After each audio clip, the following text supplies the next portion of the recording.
오히려 우리가 스마트 치매라고 해서 우리는 점점 기능이 이렇게 떨어지는 것 같고, 그래서 향후 30년 안에 이 지구상의 가장 똑똑한 존재는 기계가 될 것이다 이렇게 얘기를 하는 거 아닙니까? 그래서 저도 심지어는 양치를 하다가 민니를 닦다가 내가 지금 아랫니를 닦았나 안 닦았나 잘 기억이 안 날 때도 있고요. 우리 어르신들 약 드실 때 보면 내가 아침약을 먹었나 안 먹었나, 내가 어제 저녁약을 먹었나 안 먹었나, 두복을 먹자니 겁나고 안 드시자니 애매하고 뭐 그런 경우 많으시잖아요.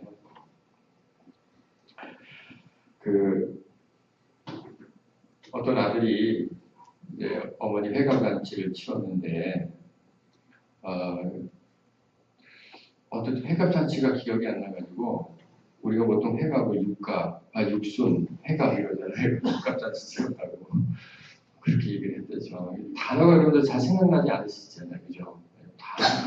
뭘 말을 해야 되겠는데 단어가 생각이 안 나는 거죠. 그래서 그저 커피집 가가지고 자신 있게 그러잖아요. 여기 아프리카노 하나 뭐 이렇게 그렇게 얘기를 한다는 거죠. 아이들도 그랬대요. 아이스크림 사러 가가지고 설레임 있잖아요. 이렇게 짜보면 설레임이 생각이 안 나가지고 한 생각하고는 망설임 하나 주세요. 참 어려워요. 또 어떤 아이가 그랬답니다. 부모님 연세가 어떻게 되니 그러니까 이제 부모님 나이가 1살 차이인데 그걸 우리 부모님 연년생이에요 그러고 그랬대요. 그래서 참 어려운 시대가 살고 있는 것 같습니다. 이건 좀 심각한 얘기인데요. 어떤 목사님이 성도 중에 신자 하나가 사고를 당해가지고 식물인간이 된 거예요. 그래서 병원에 갔죠. 그리고 이제 가족 손을 따뜻하게 붙잡으면서 아드님 식물인간이 돼서 어떡하냐고, 이걸 위로를 해주려고, 근데 이게 잘 생각이 안 나가지고 그렇게 얘기를 했다는 거예요. 아드님이 야채 인간이 되셔가지고 어떻게 하냐고. 지금 이게 참 어렵습니다. 2016년도에 실제 있었던 얘기인데요. 엄마가 이제 시험 보러 가는 날이 이제 도시락을 싸준 거예요. 도시락을 섭섭을 싸고, 그리고 나서 이제 아이는 잘 보내고, 이제 얼마 안 지났는데 휴대폰이 없더래요. 휴대폰 찾는다고. 우리 보통 휴대폰 찾는다고 이제 또 다른 전화로 걸잖아요. 도시락에 싸준 거예요. 도시락 안에다가 엄마가 자기 휴대폰을 넣은 거예요. 그 시험 보는 아이 수험장에서 그 휴대폰 소리가 들려가지고 그 아이가 퇴실 조치를 당했다는 거예요. 이런 심각한 건망증 여러분들이 얻지 않으셔야 됩니다. 텔레비 리모컨을 냉동실에 찾으시거나 이러시면 안 되는 거죠. 미국에서도 이렇게 심각한 건망증 걸린 아버지가 하나가 있었는데 사격 훈련을 하는 도중에 9살 딸에게 이게 그 총이 장전되어 있는 걸 깜빡 잊고 9살 딸에게 방아쇠를 당겨가지고 그 자리에서 축사를 시켜야 되는 거예요. 그러니까 우리가 건망증이라는 게 이게 아주 쉽게 그냥 웃어 넘겨갈 일도 있지만 정말 심각한 일들도 많이 있습니다. 그래서 요즘은 뭐 애나 어르신이나 이렇게 정말 건망증 때문에 힘든 시기고, 뭐 가게 가보면은 뭐 잃어버린 게 한두 가지가 아니고 손님에 놓고 가는 것들이 그냥 보따리다 하는 얘기들이 있지 않습니까? 그래서 저는 이런 생각을 해요. 잊어버릴 것도 꽤 있다. 사실은 우리가 얽혔던 관계, 내가 손해봤던 거, 또 내가 마음 아팠던 거, 이런 걸 다 기억하면 우리가 어떻게 살겠어요. 그러니까 하나님께서는 우리에게 또 망각의 동물이라고 하는 그런 모습도 주셨지만은 잊어버릴 게 있고 안 잊어버릴 게 있잖아요. 제가 가끔가다 얘기합니다만 잊어버리지 말아야 될 게 몇 가지 있는데 그 중에 첫 번째는 은혜인 것 같아요. 은혜를 잊어버리면 안 되는 거죠. 그래서 저도 제가 은혜 받은 분들 제가 지금까지 살아오면서 또 목회를 하면서 또 교회를 섬기면서 많은 은혜를 갖고 있는데 그 은혜 받은 분들을 제가 잊지 않고 또 그 은혜의 내용, 그 베풀어 준 사랑을 제가 잊지 않으려고 무던히 애를 씁니다. 또 잊을래 잊을 수도 없지만 날마다 기억하고 또 그렇게 기도하고 또 내가 어떻게 하면 이 은혜를 갚을까 하는 마음으로 늘 살고 있어요. 그와 더불어서 꼭 잊지 말아야 되는 게 있는데 말씀입니다. 그 말씀 잊어버리시면 안 돼요.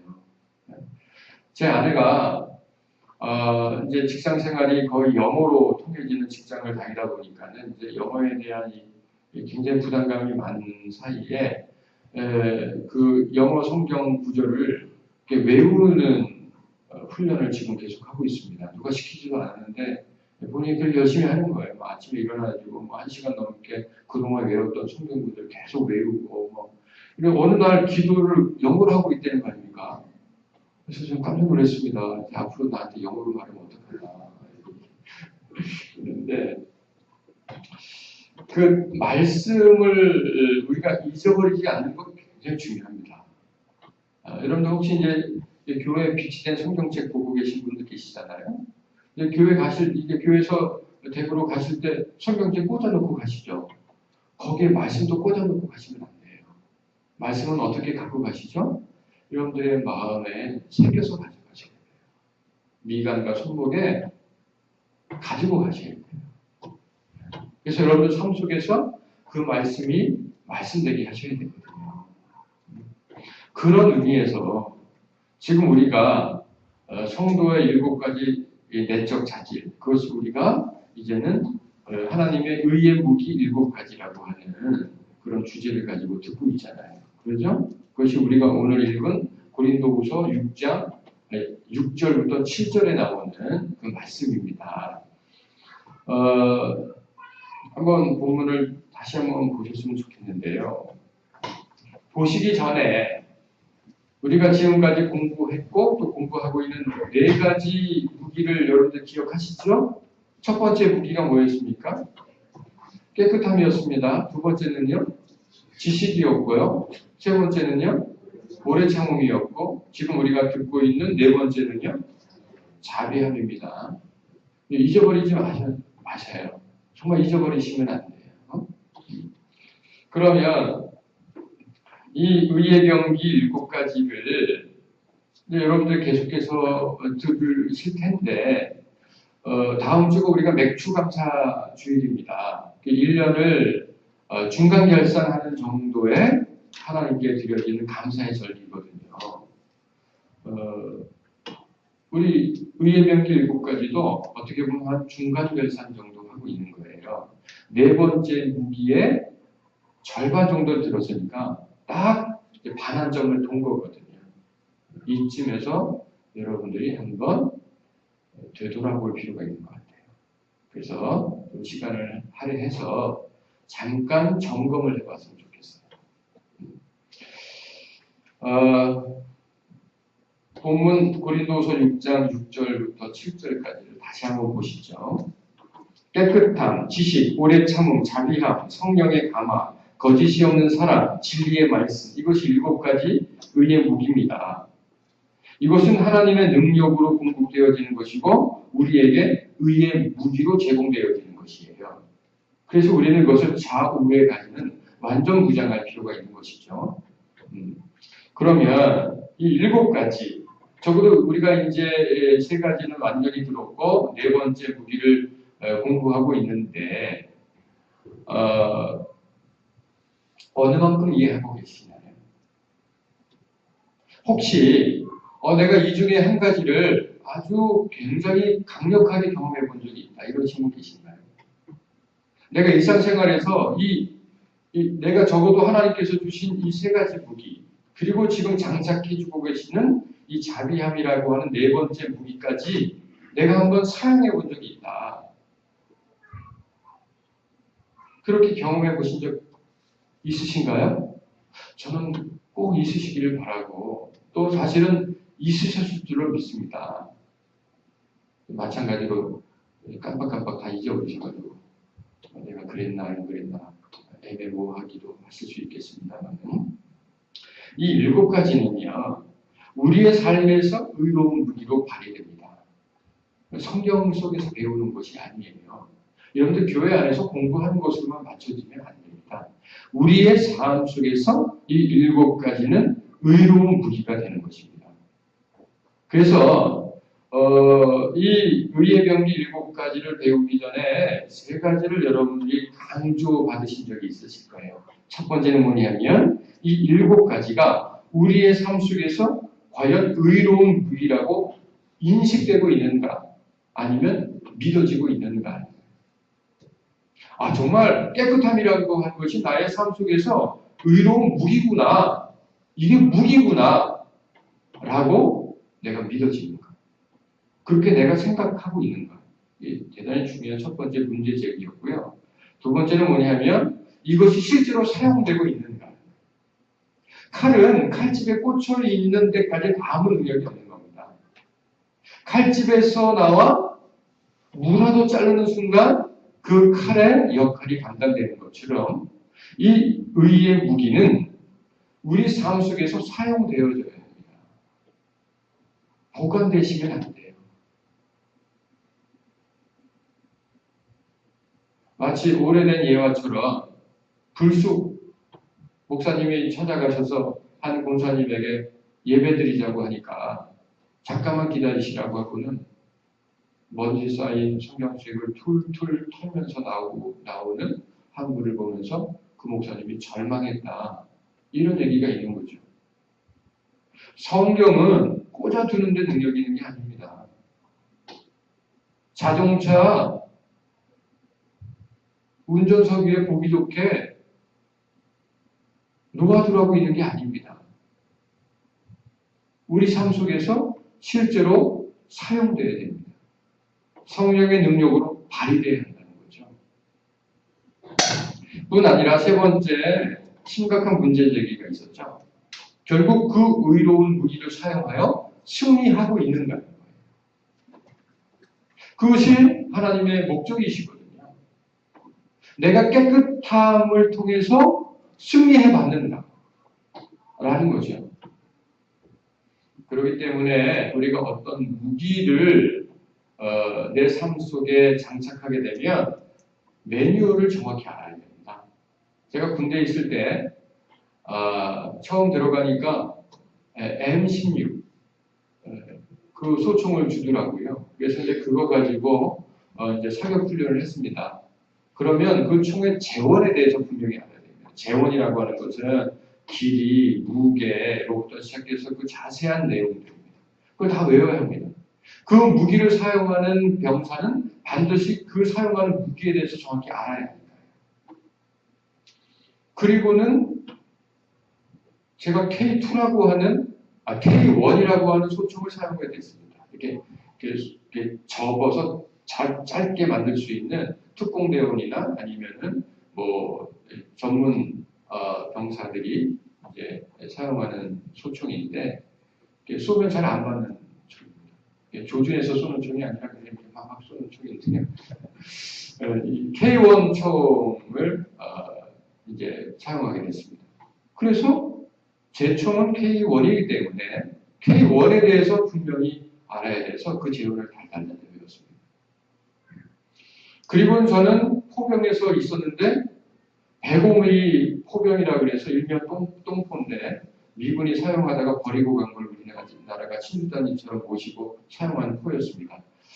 저는 그 대포가 제일 큰 줄 알고 105mm에서 자부심을 갖고 있었는데 155mm 자주프라에서 우리나라에서 만든 포가 있는데 그 포가 바로 옆 진지에서 훈련하고 있는데 그 대포 소리를 듣고 제가 얼마나 깜짝 놀랐는지 우리가 가지고 있는 105mm 포는 소총밖에 안 되는구나 이제 그렇게 경험한 바가 있는데 그 105mm 그 포에 대해서 저는 사격을 지휘하는 역할을 맡았기 때문에 그 포에 대해서 포신이 몇 미터, 뭐부터 시작해서 그 재원에 대해서 달달 외웠을 뿐 아니라 어떤 포탄을 사용해서 어떤 환경에 어떤 타겟을 향해 쏠 때는 어떤 방식으로 재원을 해서 쏴야 되는가를 분명히 숙지를 해야 되기 때문에 6-4공이라고 하는 대단히 두꺼운 책을 2권을 달달 외우면서 상황과 여건에 맞는 사격 재원을 내는 그런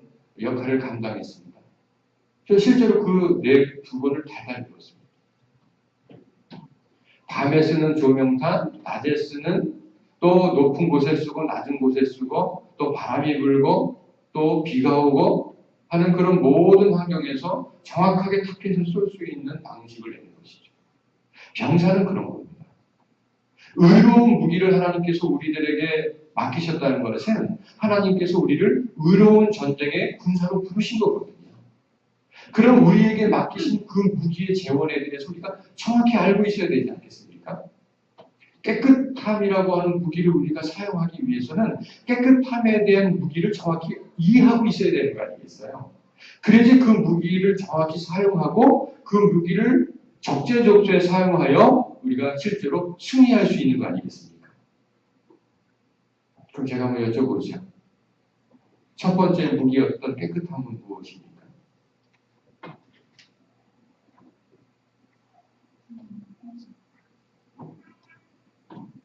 몇 분을 제하고는 갑자기 미소침이 치셔가지고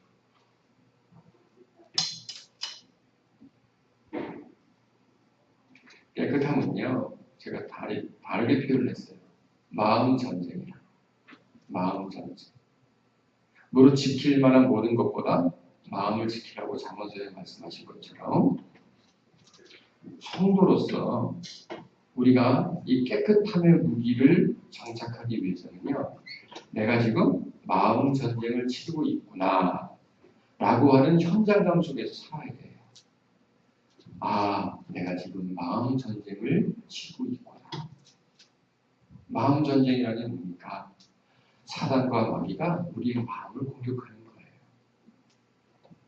그래서 백마고지를 수없는 병사들이 전사에 가면서도 지켜야 됐던 그 이유가 바로 중요한 거점이었기 때문인 것처럼 우리의 마음은 바로 우리 존재의 거점입니다. 하나님이 거하시는 곳이기도 하고요. 그래서 우리 마음의 주인이 하나님이 되셔야 되는 거죠. 마귀와 사단이 그곳을 공격합니다. 우리의 마음을 난도질해 버립니다. 우리의 마음을 뜨겁게 공격하는 거예요. 그럼 어떤 방식으로 그들이 우리를 공격하는가? 두 마음을 품게 합니다.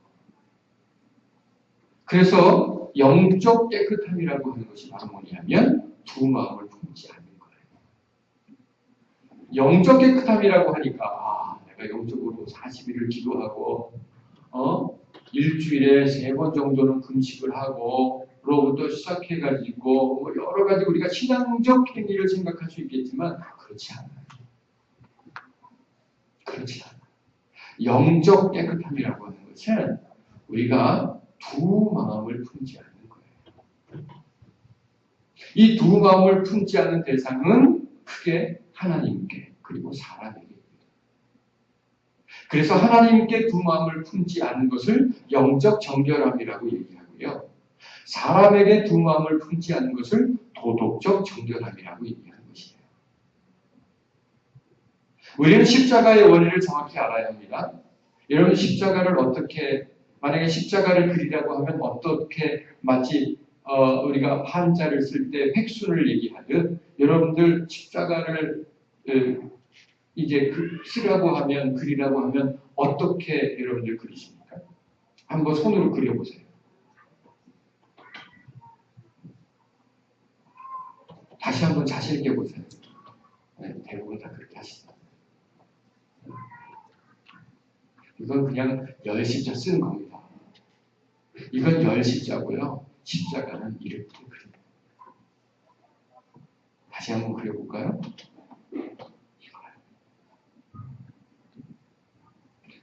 이렇게 건방진이 금방 와가지고 천주교인들이 성호를 그릴 때 그거는 옳은 방식인 것 같아요. 십자가는 이렇게 그립니다. 왜요? 하나님과 우리의 관계가 연결될 때 사람과 사람의 관계가 연결되는 거예요. 그것은 원리입니다. 십계명의 구조를 여러분들이 아시죠? 십계명은 1계명부터 4계명까지 하나님과의 관계고 5계명부터 10번째 마지막 계명은 사람과의 관계죠. 늘 하나님은 그렇게 우리에게 말씀하십니다. 하나님을 사랑하는 자는 곧 이웃을 자기의 몸처럼 사랑하는 것. 이것이 십자가의 원리입니다. 예수님께서 그렇게 우리에게 본을 보이신 거죠. 그러므로 정결함이라고 하는 것은 하나님께 우리가 두 마음을 품지 말아야 되는 것이고, 그렇게 우리가 하나님께 두 마음을 품지 않을 때 비로소 사람들에게도 두 마음으로 대하지 않게 돼요. 즉 도덕적으로도 우리가 예수님께서 그렇게 말씀하셨듯이 바리새인들의 그 의로움을 너희가 포기하지 말아야 돼요.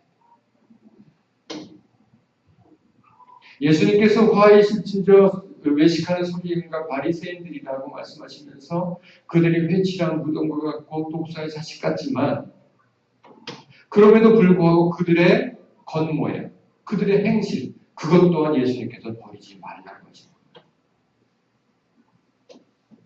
대단히 중요한 의미가 있는 거죠. 그래서 깨끗함이라고 하는 것은 곧 마음 전쟁이고, 그것은 하나님께 및 사람에게 두 마음을 품지 않는 것이다. 이것이 깨끗함입니다. 흔히 우리가 생각하는 깨끗함과 전혀 다른 거예요. 되게 많이 하고,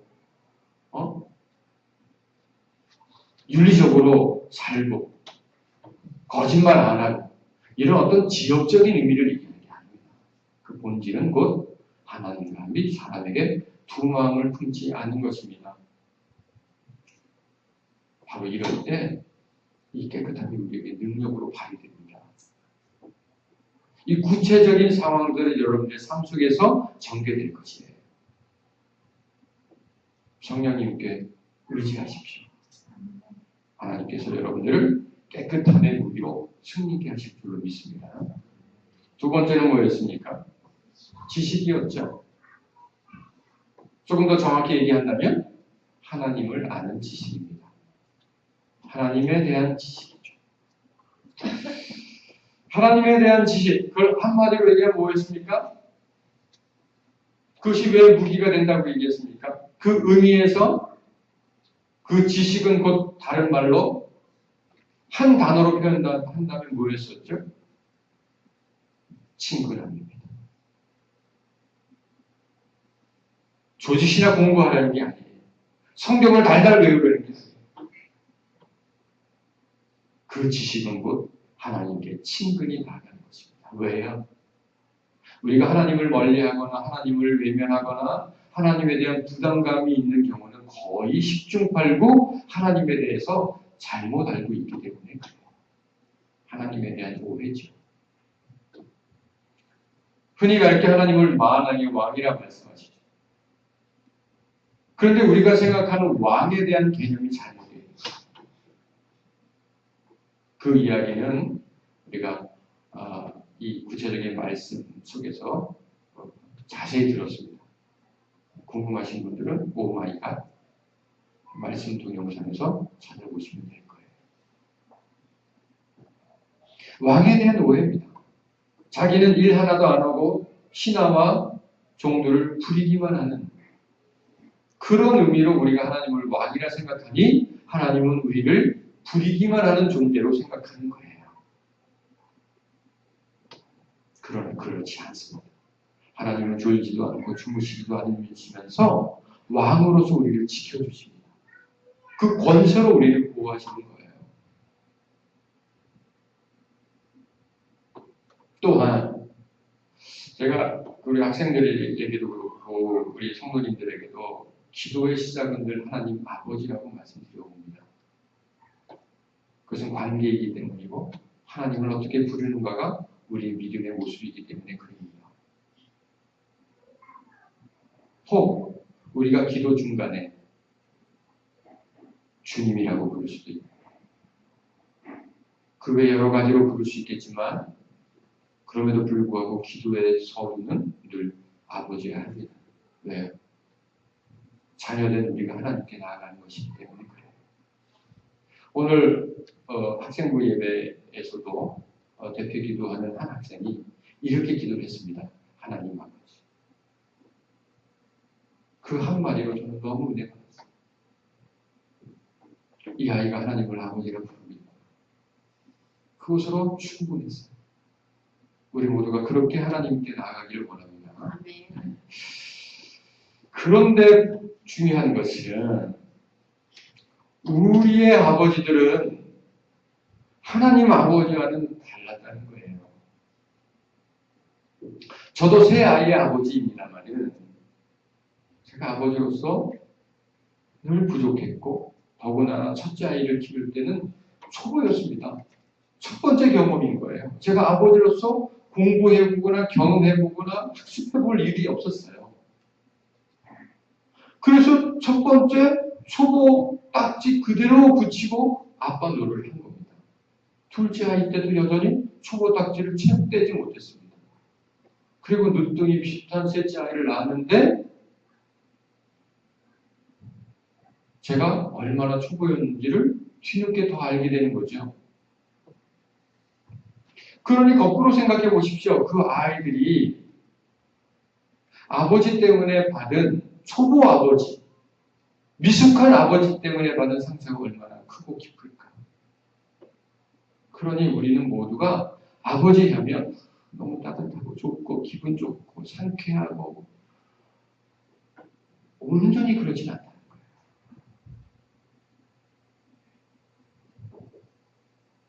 어갑다가 막 대하고 그 아버지의 아픔 때문에 나를 고통스럽게 했던 그런 순간들이 내 안에 깊이 박혀 있는 거예요.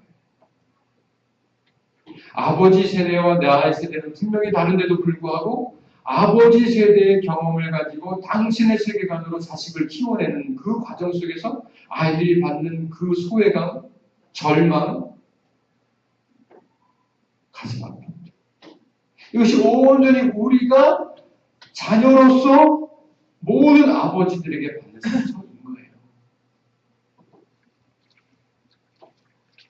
우리들의 아버지는 늘 부족했기 때문에 그들의 삶을 살면서 그분들의 상처와 고통 때문에 신음했기 때문에 그러니까 아버지에 대한 오해가 있는 거예요. 그러다 보니까 하나님을 아버지라 부르면 왠지 내가 어릴 때 받았던 아버지로부터의 상처 이것이 불쑥불쑥 생각이 나요. 완전하지 못했던 그 아버지의 미숙함 이런 것들이 하나님 아버지와 오버랩이 되면서 하나님을 아버지라 부르기가 어려워진 거죠. 이런 수많은 하나님에 대한 오해가 해소될 때 이것이 바로 하나님을 정확히 알게 되는 지식이고 그 하나님을 알게 될 때 우리는 비로소 하나님은 상 주시는 분입니다. 기억나시죠? 하나님은 상 주시는 분입니다. 늘 아버지 하나님 앞에 나아갈 때 부푼 마음을 가지고 가는 거예요. 오늘 주일 아침 예배 여러분들이 들으시러 오시면서 어떠셨어요? 마음이 상쾌하시고 기쁘시고 기대가 되시고 오늘 또 하나님께 어떻게 말씀하시고 어떤 은혜 주실지 정말 내가 그토록 보고 싶었던 영화의 개봉박도 예고편만 봐도 가슴이 막 이렇게 쿵쾅쿵쾅했던 그 기대를 안고 본편을 보러 오는 그 마음이셨어요? 아니면 몇 시에 끝나 오늘 또 오후는 또 자취회를 가야 되나 말아야 되나부터 시작해가지고 이만큼 저만큼 좀 부담감 좀 눌림도 있으셨어요? 하나님은 상 주시는 분이세요. 하나님께 나아가는 자마다 우리는 다 상 받습니다. 근데 그 상이요 우리는 상하면 대통령상, 훈장, 표창, 하다못해 용감한 시민상 이런 것만 상이라고 생각하는데요. 요즘 아이들이 받아온 상들을 보면요. 아주 웃기지도 않아요. 독서상, 선행상 뭐 이런 거는 그나마 이해할 만해요. 근데 그 독서상 받아온 내용이 책 한 권 달랑 읽고 친구 잠깐 도와준 걸로 선행상 받아. 로부터 시작해가지고요. 저희 아이는요. 지각하지 않았다고 소리가 나오고요. 선생님 말씀에 예라고 대답해가지고 칭찬받더라고요. 말할 수 없는 것들로 하나님은 우리에게 칭찬하죠. 제가 미숙한 아버지로서 조금 노력해봐요. 그러면서 정말 그 뼈를 깎는 노력 중에 하나가 뭐냐면 아이들을 보면서 내 마음에 안 드는 부분이 많아요. 내 성에 안 차요. 또 내가 그 아이 또래를 지나면서 생각했던 것, 행동했던 것과 너무 차이가 커요. 막 지적하고 아니면 막 혼내고 싶고 하는 마음이 여기까지 와요. 여기까지는 넘죠. 성령님을 그냥 꽉 붙잡아요. 이거 표현하지 않게. 말하지 않게가 아니라 내 눈빛에서, 내 입술 모양에서, 내 이 실룩거리는 이 얼굴 근육에서 표현되지 않게 달라고 정말 허벅지를 바늘로 쿡쿡 찔러가면서 성령님께 기도해요. 표현하지 않게 달라고. 그리고 한 가지 더 기도하는 게 있어요. 이 아이를 칭찬할 수 있는 기회를 주세요. 이 아이를 칭찬할 수 있는 기회를 주세요. 그리고는 관찰을 합니다. 화장실에 가서 세수를 하고는 수건을 제대로 걸어놓는 거예요. 그 타이밍을 놓치지 않고 달려가서 칭찬하면서 야, 이렇게 수건이 잘 걸어놓는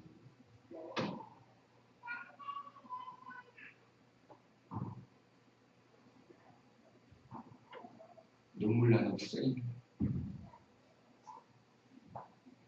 제가 그런 경험을 하면서 하나님의 사랑을 묵상해요. 하나님이 이 미숙하고 덜 떨어진 종을 칭찬하고 싶어 하시는데 칭찬하실 기회를 찾을 게 없는.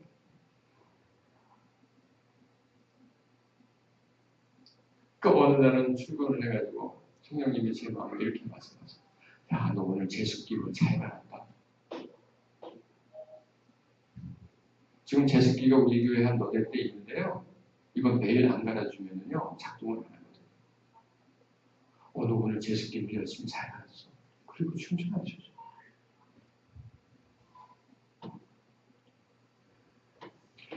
제가 칭찬받아야 될 것은 정작 가끔 있는데 여기 칭찬받지 못해요. 그런데도 하나님께서는 그 부족한 자를 보시면서 그 칭찬할 거리를 찾아 헤매세요. 그게 상이거든. 그분이 우리 아버지시거든.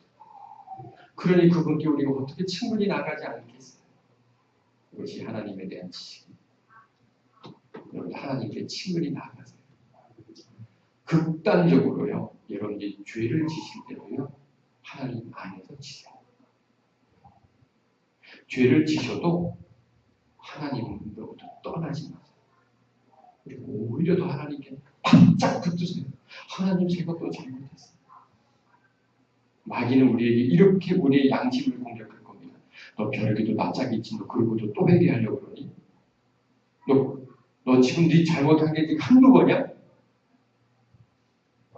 한다 하고 약속을 장담해놓고 모래성처럼 다 부시고 그러고도 또 뭐 약속하려고 그래? 그때 이렇게 여러분들 공격하십시오. 하나님은 나의 아버지다. 하나님은 나를 다 용서하시고 하나님은 나를 있는 그대로 받아들이시고 내가 아무리 못나고 아무리 망가진 존재라도 하나님 나를 귀히 여기시고 공격하세요. 사단마귀 한 길로 왔다 7길로 도망갈 줄 있습니다.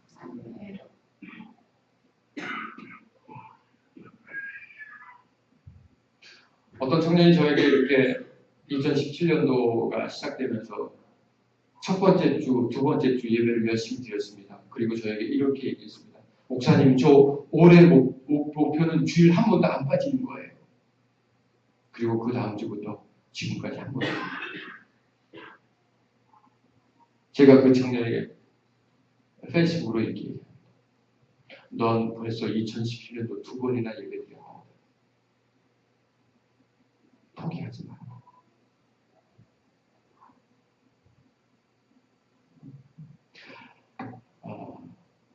항아리가 두 개가 있었답니다. 주인이 한 날은 금도 안 가고 또 깨끗한 항아리를 들고 우물가에 가서 물을 길었다. 그리고 또 한 날은 금이 살짝 간 그 항아리를 또 들고 우물가에서 물을 길었다. 그런데 망가지지 않은 그 항아리는 물 한 방울도 새지 않고 이렇게 온전히 물을 날릴 수 있었는데 금과 항아리는 집으로 돌아올 쯤 되면 반 정도는 새가지고 그렇게 물을 길어갔다. 이 금과 항아리가 생각을 해본 겁니다. 왜 주인은 나를 버리지 않지? 내 친구 저 항아리는 물 한 방울도 새지 않고 저렇게 깨끗하게 옮겨갈 수 있는데 나는 그냥 주인 그냥 머리 다 적시고 암만 가득 떠도 반밖에 못 갖고 오는데 왜 주인은 나를 계속 버리지 않고 쓰지? 그 어느 날 마음을 잡고 주인에게 물어봤다. 주인님 저를 왜 계속 쓰세요? 주인이 얘기했다. 얘야, 너는 내가 사랑하는 항아리야. 그리고 그날도 그 금갈 항아리를 가지고 오는 거예요. 그리고는 가득 채워가지고 돌아오면서 그 항아리에게 이렇게 얘기해요. 얘야, 잠깐 네가 돌아온 길을 볼래?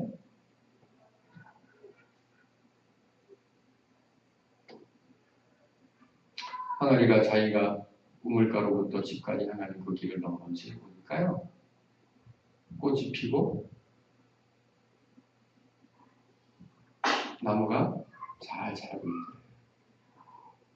주님이 얘야, 비록 네가 물을 반백개는 집까지 못 가져가지만 그 사이에 이 땅 속에 흘려진 물이 저 꽃을 피우고 저 나무를 저렇게 자라게 한단다. 그때 그 금강아리가 용기를 나도 필요하구나. 금간 인생이 많이 있습니다. 그 금을 어떻게 메꿀 수 없어서 그렇게 금간 상태로 여전할 수밖에 없는 인생이 있습니다. 젊었을 때 실수를 많이 했고 중요한 순간에 너무 큰 죄를 져서 그 죄가 도저히 회복되지 않는 경우도 있습니다.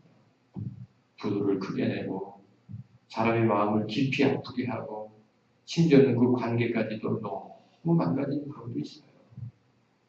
건강이 망가지고 늘 불안에 떨고 자신감 없는 인생도 있습니다. 금간 인생들이 미치고 많아요. 어찌 보면 저도 금간 인생입니다. 근데 하나님께서는 저를 버리지 않으세요. 그리고 수많은 나의 실수와 그 시간의 소모됨을 하나님께서는 결코 소비라고 생각하지 않고 버려졌다고 생각하지 않습니다. 합력하여 손을 이루신 하나님께서 그 가운데 우리를 그렇게 쓰신 거예요. 그래서 약한 자를 들어 강한 자를 부끄럽게 하시고 병든 자를 들어 건강한 자를 부끄럽게 하시는 거예요. 그게 하나님의 섭리예요. 그 놀라운 하나님을 우리가 어찌 친근히 하지 않겠어요?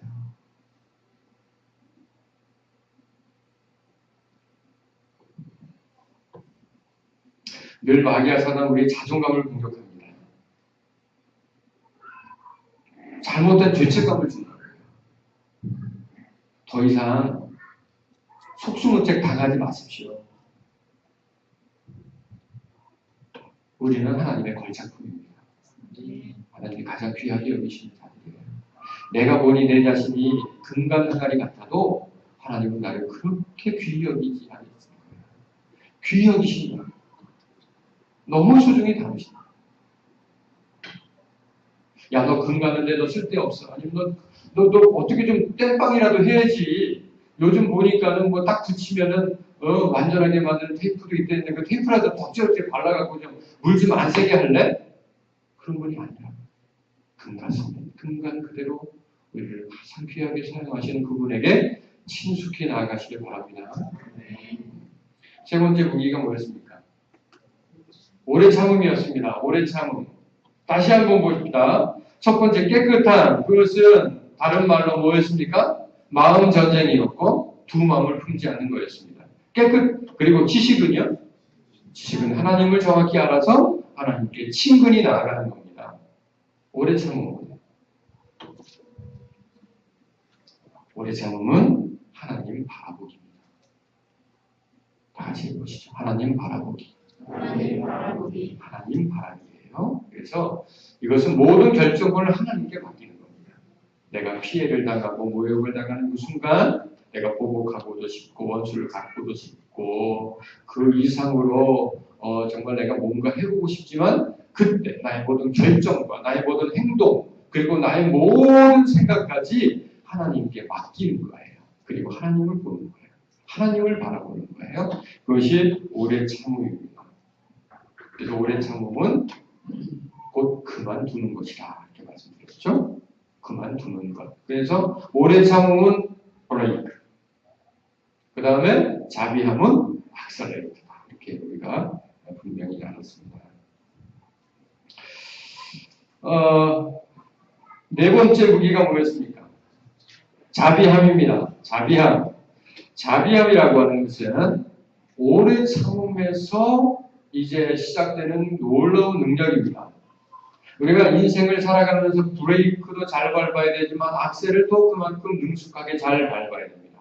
코너르기 좋은 게 아니라 브레이크와 악셀을 잘 우리가 균형 있게 밟아야만 합니다. 너무 빨리 가는 것도 문제지만 너무 느리게 가는 것도 문제입니다. 여러분들 일반 도로에서 너무 느리게 가면요 차선 변경 절대 못합니다. 차선 변경의 자유는 속도에서 나옵니다. 장로님이나 저같이 무지하게 달리는 걸 빼고 정규 속도만큼의 어느 만큼의 속도가 있어야만 차선 변경도 충분히 할 수 있고 다른 차들에게 피해를 끼치지 않으면서 도로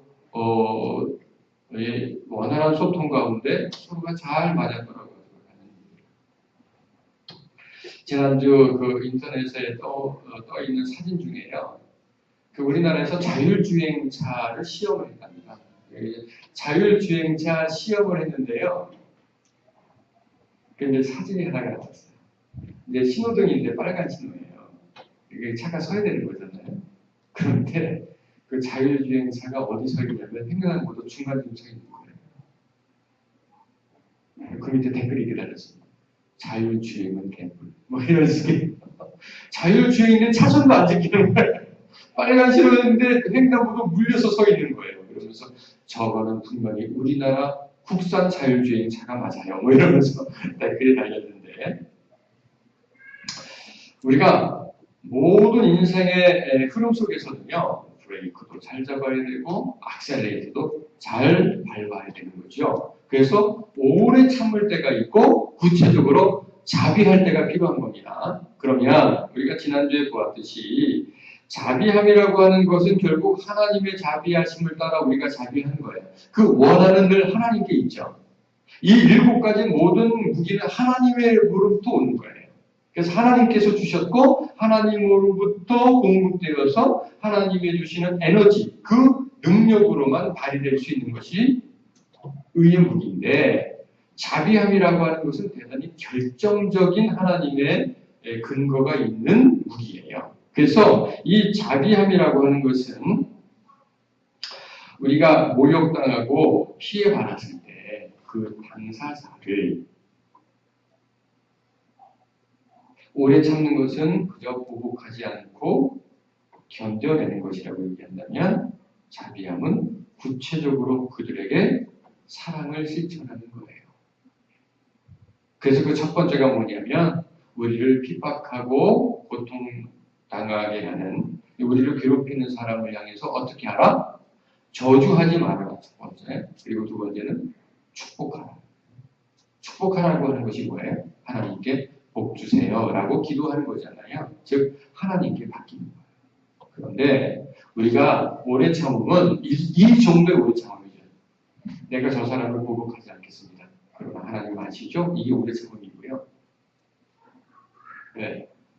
원수 갚음이 하나님께 있다고 말씀하셨으니까 하나님 아시죠? 제가 안 해도 되죠? 이게 오래 참음이면 자비함은 아니요. 저 사람 하나님 복 주세요. 라고 나의 의지와 나의 모든 결정권까지도 하나님의 뜻에 더 우리가 나아가는 거예요. 그래서 하나님께서 악한 자나 불의한 자에게까지도 자비로우시다. 이것이 누가복음 6장의 말씀입니다. 그러므로 우리도 하나님처럼 우리가 복 줄 수 없으니까 하나님께 저들을 복 주시라고 비는 것. 이것이 자비함이에요. 그것이 자비함의 첫 번째였습니다. 그래서 하나님 앞에 우리가 모욕과 피해를 당했을 때 서고 그래서 하나님 바라보며 모든 결정권을 맡길 때 우리의 감정의 앙금이 가라앉기 시작해요. 막 그 순간 우리가 결정하거나 행동하면 바로 다툼이 나고 충돌이 생기고 전쟁을 할 수밖에 없는 것인데 그 순간 그 대상자를 바라보지 않고 하나님을 바라볼 때 나의 감정의 앙금이 누그러지고 또 가라앉으면서 하나님께서 다른 감각을 주신다고 했죠. 즉 나의 감정이 가라앉고 하나님께서 거룩한 감각으로 채워주시는데 그것이 긍휼함과 자비함이다. 여기까지가 우리가 이제 지난주까지 들은 말씀의 어느 만큼의 요약과 정리입니다. 그렇다면 이제 앞으로 여러분께서 적어도 우리가 들은 이 자비함까지의 무기를 아주 능수능란하게 다루실 수는 없을지라도 서툴게라도 이제 실생활에서 이 의의 무기를 사용하실 수 있겠죠? 네? 사용하셔야 됩니다. 그래야지 여러분들이 승리하실 수 있는 거예요. 육으로 싸워서 이길 수 없고 우리 혈로 싸워 이길 수 없습니다. 우리 의지로 될 수 있는 게 아니에요. 노력해서 되는 게 아니고요. 이것은 성령의 도우심을 따라 하는 것이고 우리가 철저히 이 의의 무기에 대해서 파악하고 익히고 그래서 이 무기를 가지고 우리 실생활 속에서 아주 사용하려고 우리가 실천할 때 그때 비로소 칼집에 꽂혀있던 칼이 뽑혀지는 거예요. 여러분들에게 능력의 무기가 주어질 줄로 믿습니다. 실제로 사용해 보십시오. 하나님께서 여러분들을 승리 있게 하실 줄로 믿습니다. 기도하겠습니다.